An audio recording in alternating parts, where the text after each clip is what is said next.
Бүгін 19 октябрда Бишкекте президент Садыр Жапаровтың катышуусунда Кумтөр Голд Компани 30 жылдыгына карата иш-чара өткөрдү. Мамлекет башчысы алтын кен элдин пайдасына иштеп жаткандыгын, Кумтөрдө көмүлгөн калдык кайра иштетилерин 2026 жылдан тартып, андан алтын ылгап алуу башталарын айтты. Биздин экономикабызда орчунду орунду ээлеп, чоң салым кошкон бул компаниянын 30 жылдыгында жалаң мактоо, куттуктоолор айтылып, маңдайыбыз жарыла кубансак болот эле. Бирок бүгүн кубанычыбыз менен кошо тилекке каршы өкүтүбүз да болуп турат. Мунун себептерин албетте баарыбыз эң жакшы түшүнөбүз. Тилекке каршы кезинде Кумтөр долбоорунун иши Кыргызстандын эгемендик тарыхында чыр-чатак, алдамчылык жана шылуундук менен коштолуп, чет элдиктер менен өлкөбүздүн бир уч аткаминерлерин гана байыткандыктан улам кылым аферасы атыгып, коррупциянын символуна айланып калган эле.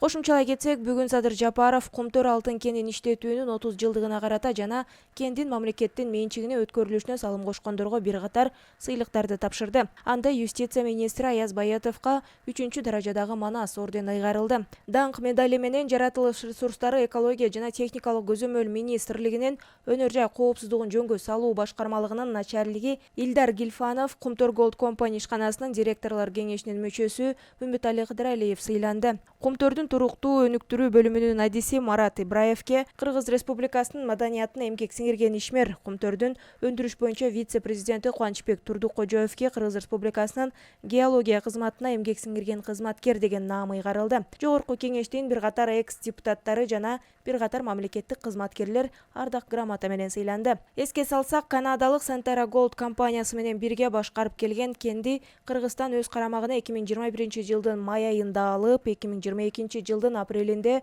Кумтөр Голд Компани 100% акциясы Кыргызстанга өткөн. Кыргызстан менен Centara Gold доарыстан баш тартуу жана ортодогу талаш маселелерди чечүү боюнча келишимге жетишкен.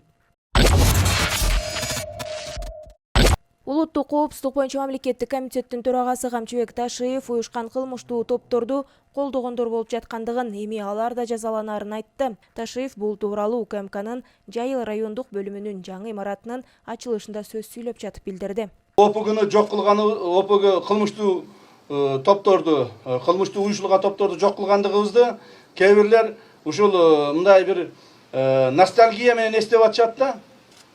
Ушулар жок болуп кетти да, ушулар ушундай болуп жаза тартып атат да деп ошолорго болушкандай болуп сүйлөп, ошондой видеолорду чыгарып, аларды колдогондор чыгып атат. Дагы бир жолу кайталап айтып коеюн, урматтуу кызматкерлер.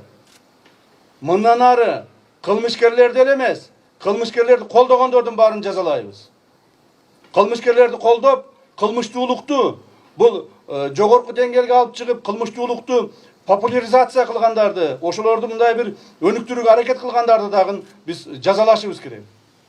18 октябрда мыйзамдагы ууру деп аталган Камчы Асанбек менен байланыштары аныктоо боюнча жүргүзүлүп жаткан пландуу иш-чаралардын жүрүшүндө ведомствонун буйруктарын бузган бажы кызматынын 50гө жакын кызматкери иштен бошотулган. Алардын Кримтөөл Камчы Асанбек жана мамлекеттик бажы кызматынын төрагасынын мурдагы орун басары Райымбек Матраимов менен тыгыз байланышта болушкандыгы аныкталган. Эске салсак, 4 октябрда УКМК Бишкекте Крим чөрөнүн ана баш аталган Камчы Көлбаев Атай операция маалында өлтүрүлгөндүгүн ырастаган. 9 октябрда УКМК Көлбаев менен байланышта болгон 40тан ашык адам кылмыштуу топтун активдүү мүчөсү катары кармалгандыгын, ага тийиштүү делген жалпы наркы $1 миллиард активдер камакка алынгандыгын билдирген.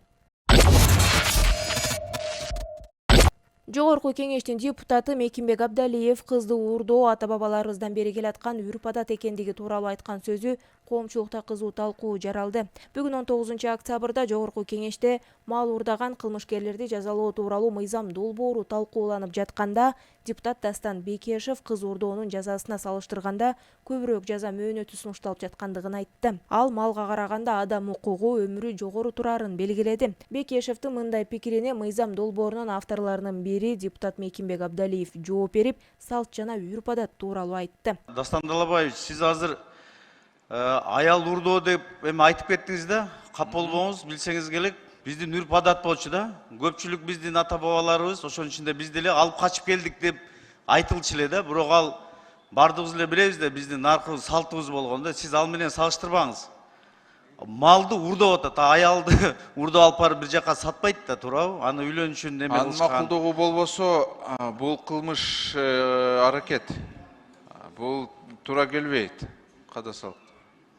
Анан Дастан Далабаевич, бул эмне себептен келип чыкты? Эмне себептен бул мыйзам долбоорун биз иштеп чыктык?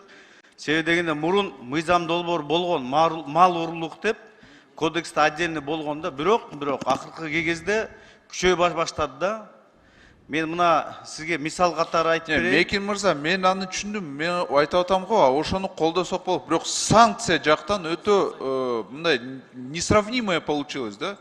Давайте я вот вам так скажу, да? Иногда вот убийство с особой жестокостью примерно так же карается, как кража скота. Ну так же не должно быть. Не может быть. Да как не может? Я вот сравнил. Давайте вот возьмем, давайте статью Уголовного кодекса «Похищение человека, 2 и более лиц с 7 до 11 лет карается лишением свободы с конфискацией имущества». Похищение скота в крупном размере карается от 8 до 12 лет. Получается, скот дороже человеческой жизни. Депутаттын бул билдирүүсү соц тармакта бир катар ача кептерди жаратты. Кошумчалай кетсек, Кыргызстанда кыз ала качуу оор кылмыш болуп саналат. Кылмыш жаза кодексинин 172 беренеси никеге туруу максатында ала качуу деп аталат. Анда никеге туруу үчүн адамды ала качуу 5-7 жылга, кыз баланы иш жүзүндөгү нике мамилелерине туруу же болбосо никеге туруу үчүн ала качуу 7-10 жылга чейинки мөөнөткө эркиндигинен ажыратууга жазаланат деп жазылган. Бишкекте имараттардан бомба табылган жок. Бишкек шаардык ички иштер башкы башкармалыгынан билдиришкендей, бүгүн 19 октябрда Бишкек шаардык ички иштер башкармалыгынын 102 кызматына алгач жогорку соттун, андан кийин Ленин жана Октябрь райондук сотторунун санариптик өнүктүрүү министрлигинин имаратында, андан соң Азия Молл, Айчүрөк соода жана оюн зоок комплекстеринде бомба бар деген билдирүү түшкөн.